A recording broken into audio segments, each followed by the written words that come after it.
Hello, I'm Barbara Brandom. I've been a pediatric anesthesiologist at the University of Pittsburgh School of Medicine from 1980 through 2014. And I had the opportunity to do many studies of neuromuscular blocking drugs in that interval. So I'm here today to talk with you about those drugs.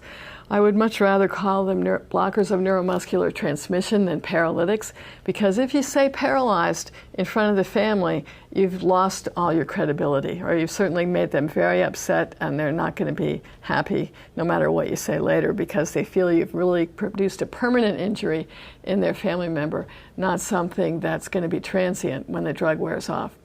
In the past, I had funding for labeling studies for pediatric effects of these drugs in children and infants, but these companies are no more, and I have had no support from them in the last year at least.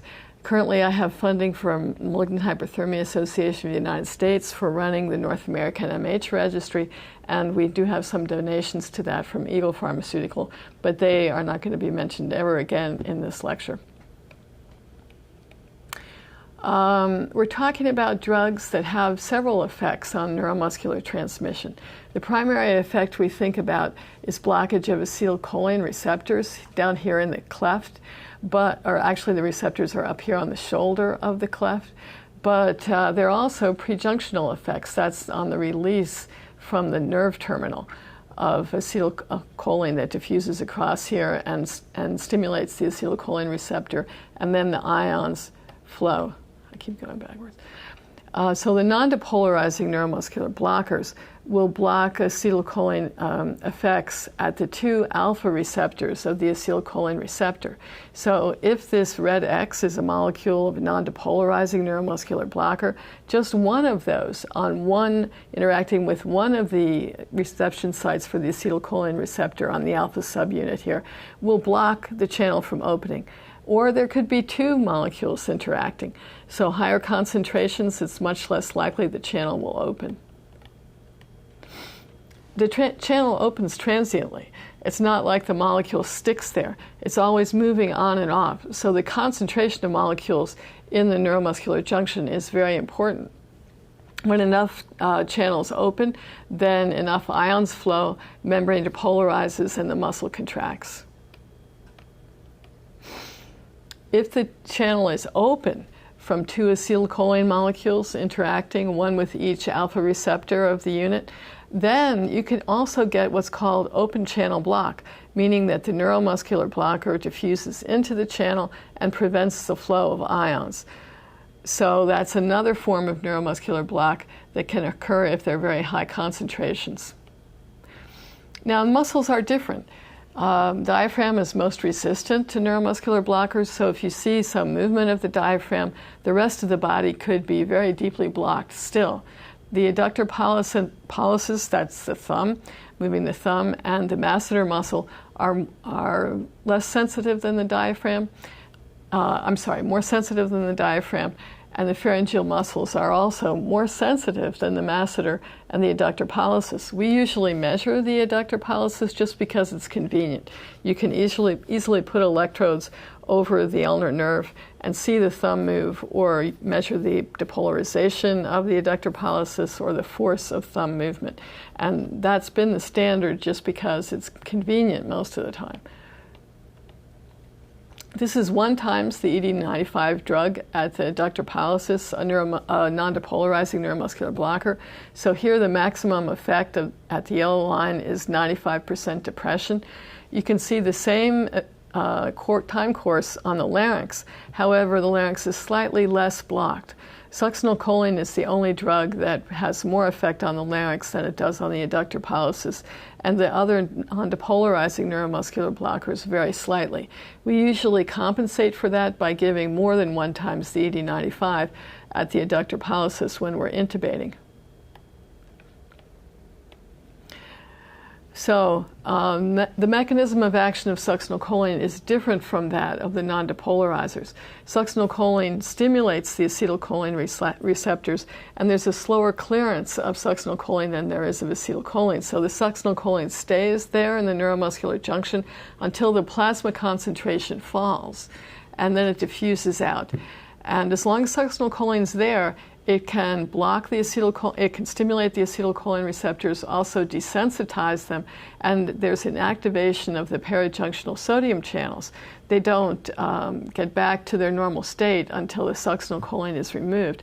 So the muscle depolarizes and stays depolarized. That's why we see neuromuscular block from succinylcholine, but we also see contraction of the muscle to some extent. Sometimes it's not clinically significant, other times it is. So we also should be concerned about the autonomic margin of safety. That means that there's effects at different autonomic effects at the same time that there's a neuromuscular block. So if you take at least a 5-fold difference between the dose that produces 50% of an autonomic block and to 95% of the adductor pollicis block, then the drug can be used easily clinically. Because as I said before, we usually give 2 to 3 or even more times the ED95 to produce neuromuscular block that has a rapid onset of effect and lasts long enough to be useful. So we will get some autonomic effect unless this autonomic margin of safety is at least 5-fold or greater.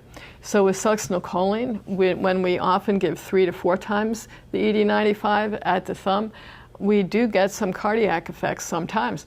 And also rocuronium is weakly vagolytic, so we may see a slight tachycardia if we give a large intubating dose of rocuronium. Another question in the past was, do these drugs release histamine? They certainly can, but with modern neuromuscular blockers, it's not curare, not mivacurium anymore. There's no significant histamine release. However, there is non-competitive inhibition of histamine and methyltransferase, especially with vecuronium.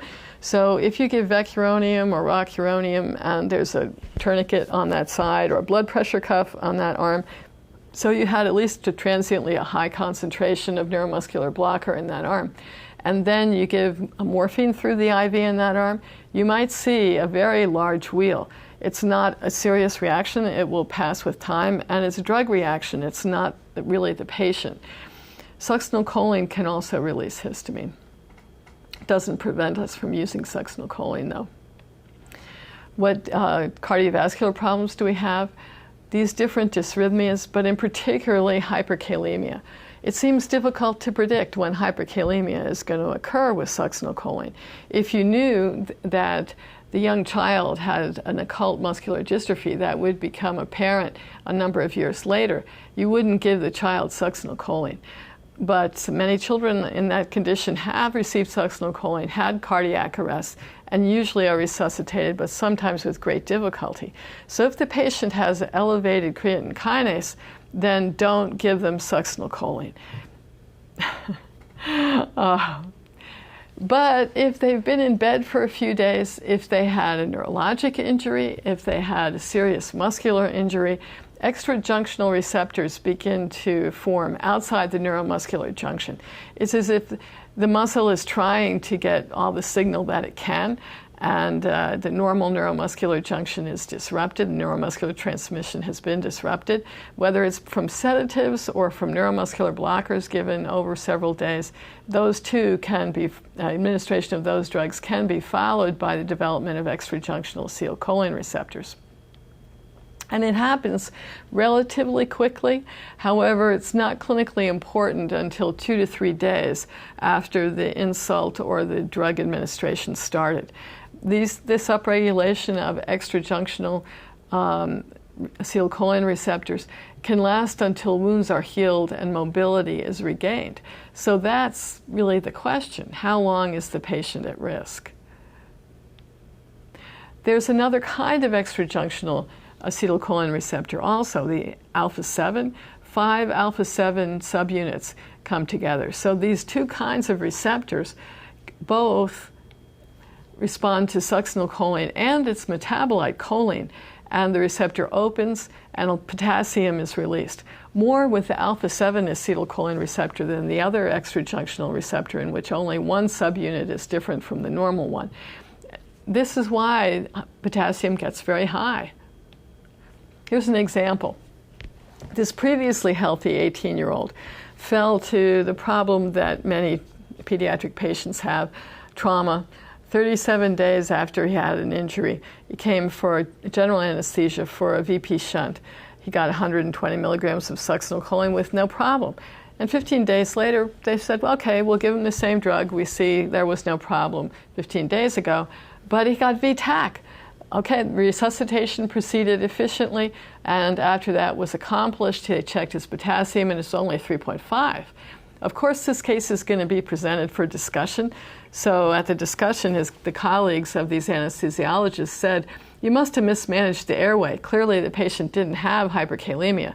The people on the scene said, no, we didn't mismanage the airway. We know what we're doing. And they volunteered to take care of the patient the next time he came back. Because, of course, he didn't get the debridement efficiently, and he needed repeats of it anyway that particular day. So they gave him a third as much succinylcholine.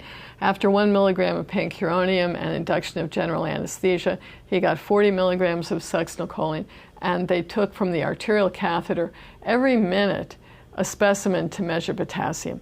You'll see what happened here. It starts off with normal level of potassium, like he had previously, 10 minutes after his previous arrest. But right when you would be positioning the patient for surgery, 4 minutes to 5 minutes after the succinylcholine was given, there's quite an elevation in plasma potassium. So this patient was sensitive and had hyperkalemia, and that was undoubtedly the reason for his VTAC. Just lying around in bed with an intra-abdominal infection can make the patient at risk. And it's not easy to tell which one is going to have succinylcholine. Some people have absolutely no change in plasma potassium.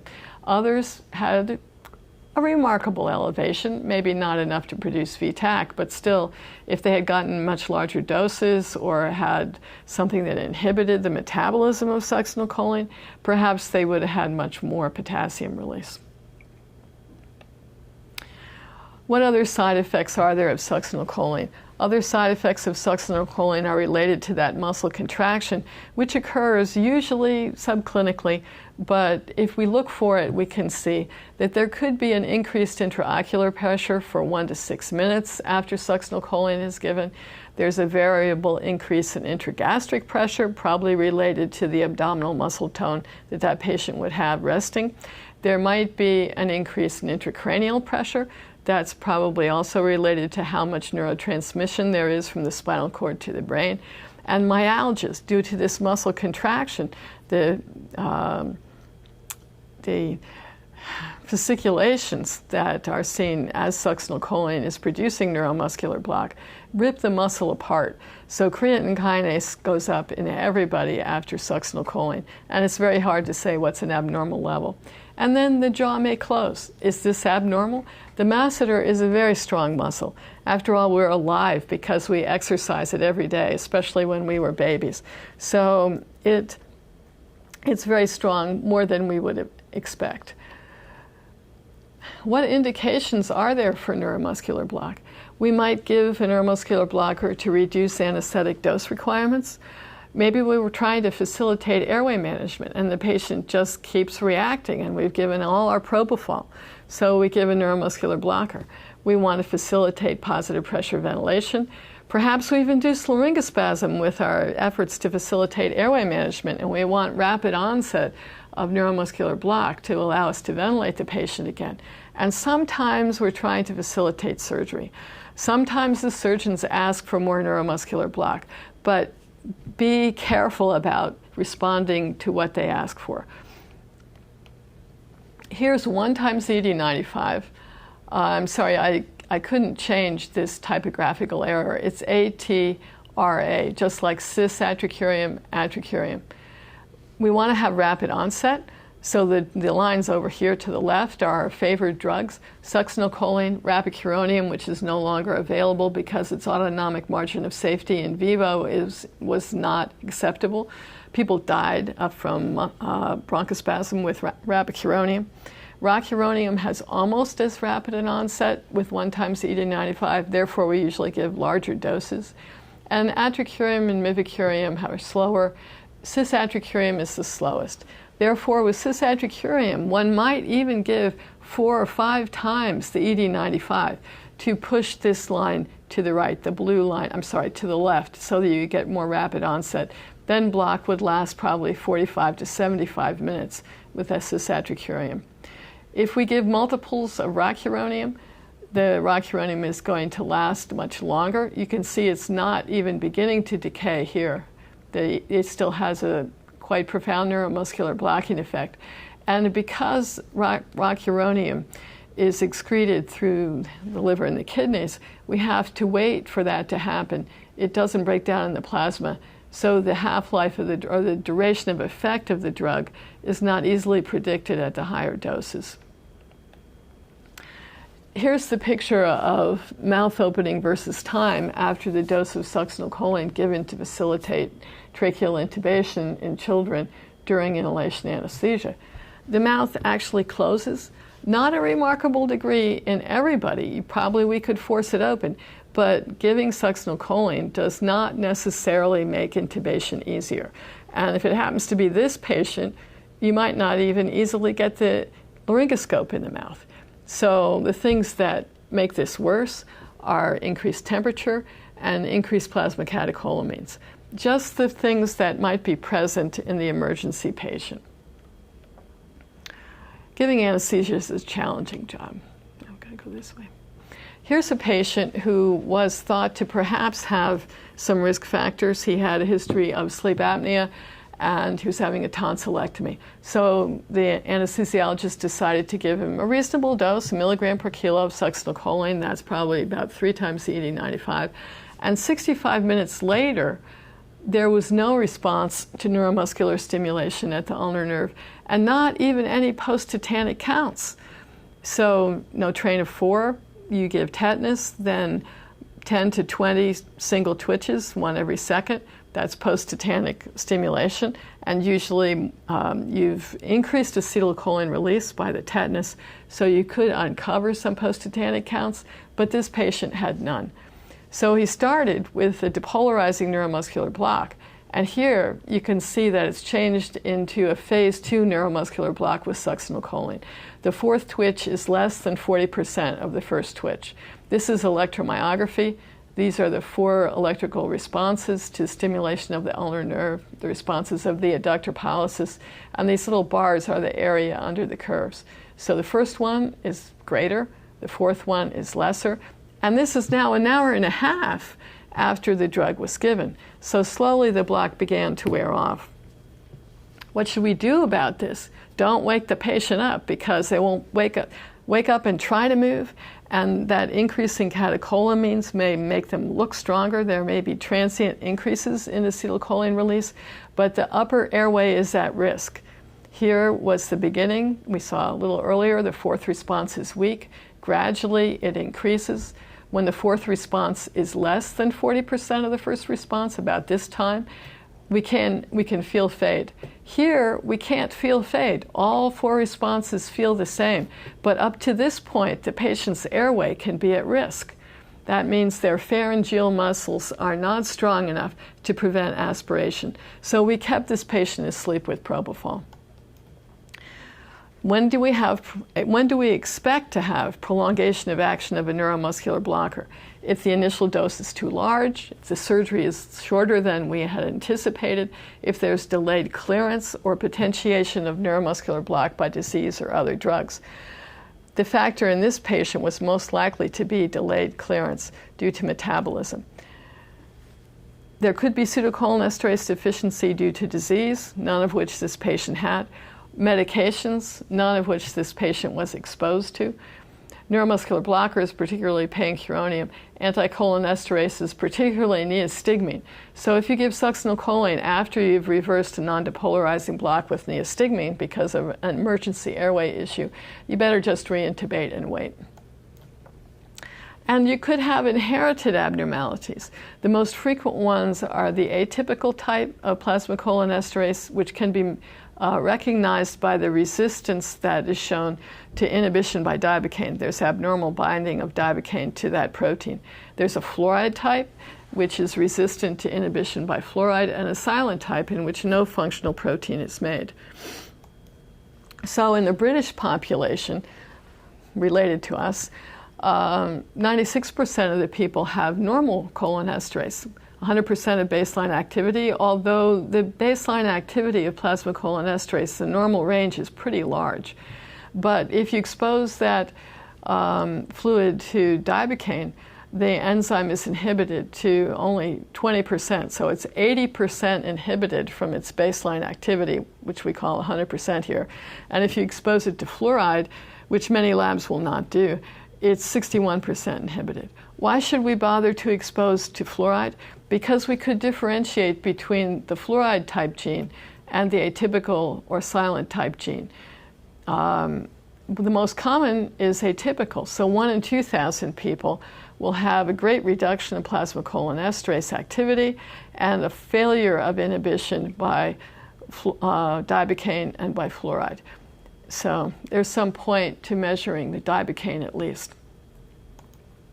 This patient had 30% of normal activity, so the enzyme's definitely abnormal, and a dibocaine number of 20. So he sort of was an atypical and something else to really fit into there. If you look at different populations, Italian rather than English, or if you look at Turkish, there's a K-type variant. And now we're beginning to do some genetics to identify these rather than the assays. But the assays really are of enzyme activity with inhibition by dibocaine, really would tell us what we need to know clinically. And you can see here that many people have low plasma cholinesterase activity for reasons that are not genetic. Or perhaps they just have a silent type and a normal gene. But abnormal inhibition, if there's abnormal inhibition by dibocaine, the patient's very likely to have a mutation. So you're doing them a favor if you document this, and then other people in the family can be evaluated prospectively and not have to go through the trauma that the patient had to be experiencing a long duration of block. What side effects of non-depolarizing neuromuscular blockers are important? The cardiovascular side effects. We used to worry about hypotension and tachycardia. These are not so important with the modern intermediate-acting drugs, but they can occur. There are pulmonary effects, which is the reason that rabicuronium is no longer available. These can be blocked by giving anticholinergics before you gave the neuromuscular blocker.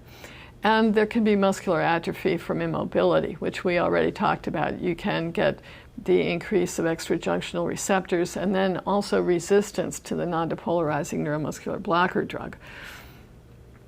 But what are real toxicities?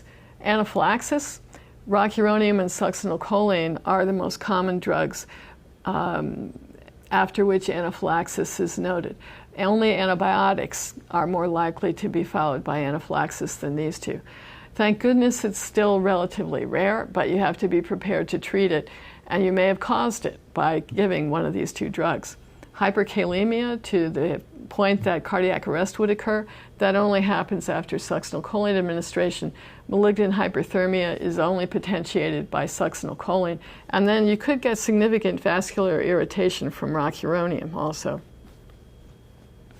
If you gave it in the vein, the patient may withdraw, might disrupt your vein. If you had the misfortune of giving it into an artery instead of a vein, you might produce vasospasm. That doesn't happen with vecuronium. You might not want to give a neuromuscular blocker if the patient has a history of allergy to that type of drug. If there's increased danger to that particular patient from autonomic side effects, perhaps an asthmatic or a cardiovascular situation. If you are not sure you can provide positive pressure ventilation, then you better not give the neuromuscular blocker because the patient will be apneic, very likely. The upper airway will collapse. And if the upper airway collapses and the diaphragm does not stop moving, the patient will have some physiology that could produce pulmonary edema, post-obstructive pulmonary edema. And concern for awareness. Giving a neuromuscular blocker does increase the chance that the patient may be aware, inadequately anesthetized, and unable to tell you. So keep looking for signs of that. And of course, succinylcholine-induced hyperkalemia. If the patient has any risk factors for that, you don't want to give succinylcholine. What things will prolong the duration of action? Let's talk about some other issues here. Drug interactions that decrease the release of acetylcholine are these antibiotics, the presence of magnesium or lithium, magnesium particularly in high doses such as might be given to slow labor. Antiepileptics and local anesthetics can decrease the release of acetylcholine. Usually the effect with local anesthetics only prolongs the duration of block by immunosteroids, perhaps 15 minutes. And all these factors may cause more potentiation with the immunosteroids, that's rocuronium and vecuronium, rather than cisatracurium. There are a few studies that demonstrate that, but the increase in duration is usually less than half an hour. Still, if that's the half an hour when you're trying to extubate the patient, you should be aware of the risk and perhaps change your plan. There's an increase in desensitization of acetylcholine receptors. That means the acetylcholine receptor is unable to respond to acetylcholine and open in the presence of inhalation anesthetics and all of these other drugs. So if the patient has received a lot of local anesthetic, acetylcholinesterase inhibitors, these other drugs, they may just not be as strong. They can't respond to the acetylcholine. If there's channel block may occur with any of these drugs, some of the same drugs that we saw before. So if there's channel block, especially an open channel block, you really can't reverse it. You have to wait. Well, you can't reverse it with an acetylcholinesterase inhibitor because, as you see here, that drug is causing potentially some of the problem, and if you force the channel open, then more open channel block could occur. Antiepileptics also could produce resistance to the non-depolarizing neuromuscular blockers. There's been discussion about why this occurs, but certainly the clearance of it can be increased. So if liver blood flow is increased, the clearance of vecuronium, rocuronium may be increased. Magnesium has several effects that will increase neuromuscular block, and the same with lithium. There's been discussion of synergism or additivity of different neuromuscular blockers.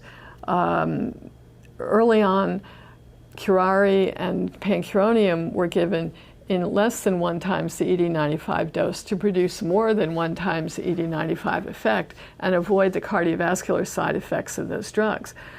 This can be done, but to say that there's truly a synergism, we have to take into account the fact that when we see block, a great number of neuromuscular receptors have been blocked already. There's a large margin of safety in neuromuscular transmission, so the synergism, we may appreciate it, but it may just be because of the way we are dosing the drugs. So there's some other situations in which there are effects on both kinetics to slow the plasma decay of the drug and dynamics, that is the response of the neuromuscular junction, and particularly hypothermia. We try very much to avoid hypothermia in our patients today, but if the patient should be cold, like 35, 34 degrees for some reason, we should expect that the neuromuscular blocker's duration is going to be prolonged and we'll have difficulty reversing that block. Metabolism can occur by spontaneous degradation. That's slowed by cold, by nonspecific esterases in the case of atracurium, by plasmacholinesterase in the case of succinylcholine, which we discussed quite a bit, or metabolism through hepatic and renal routes. Excretion of the parent compound is primarily renal. If succinylcholine is not metabolized, all of it is excreted and in the urine, and it has a duration more like pancuronium, which we saw an example of before. The metabolites of vecuronium and rocuronium are excreted in the urine, and the metabolite of vecuronium does have some neuromuscular blocking effect, 80% of the effect of the parent compound. So if there's renal impairment or hepatic impairment, we have to expect that the duration of action of these drugs will be prolonged. We can antagonize block either by removal of the neuromuscular block or by binding. And if we had Sugammadex to give, we wouldn't have to worry so much about open channel block and about the level of neuromuscular block that's present when we give our antagonism drug, our antagonist, because Sugammadex would just bind the neuromuscular blocker and it would be excreted. However, we don't have that yet, so we have to give neostigmine or edrophonium, and those will increase the presence of the amount of acetylcholine in the neuromuscular junction as the concentration of neuromuscular blocker is decreasing in the plasma. It's very important if we're giving this kind of antagonist, if we are giving an anticholinesterase, that the concentration of neuromuscular blocker is already decreasing, and we can observe that by the slow increase in response to stimulation of a motor nerve. There should be an improvement in that function. The response is increasing before we give anticholinesterase. This is a great example of that. Anticholinesterase was given when the train of 4 was just one twitch recover, very slight one twitch, a stronger one twitch, maybe 2 twitches, or 3 twitches. So when neostigmine was given after there were 3 twitches present and the 4th twitch was beginning to recover, you get to this top line where the train of 4 recovery relatively quickly increases above this level. Above this level, pharyngeal function should be adequate, but Dr. Kottman has noticed that the train of 4 ratio in adults might be less than 90% for as long as 30 minutes after neostigmine is given. So we want to be aware of when this is likely to happen. Usually in older patients with vecuronium rather than drugs that are metabolized in the plasma like cisatracurium, the duration will be prolonged and recovery may be prolonged. If we look at rocuronium, 2 times the ED95, versus these other drugs, 2 times the ED95, the variability between patients is greater in the 2 aminosteroids than in the cisatracurium group. Still, there's always some variability, so we should monitor and look for that. Because residual neuromuscular block is a risk factor for postoperative pulmonary complications. Quite a while ago, it was shown that the significant risk factors were a train of 4 ratio less than 0.7 after receiving pancuronium, older patients, longer duration of surgery. However, more recently, I think the studies have been a little bit more sensitive. This is almost 7,500 patients. It was a case control study published a few years ago now. And certainly those patients who had train of 4 ratio less than 0.7 were at risk for hypoxemia in the recovery room and upper airway obstruction, these postoperative critical events. But if the patient's train of 4 ratio was higher, if the train of 4 ratio was 0.9, almost complete recovery, there was no chance of this kind of event. So in recovery from neuromuscular blockers, if it's slower, if it's producing a train of 4 ratio of less than 0.9, the patient is at risk of respiratory complications.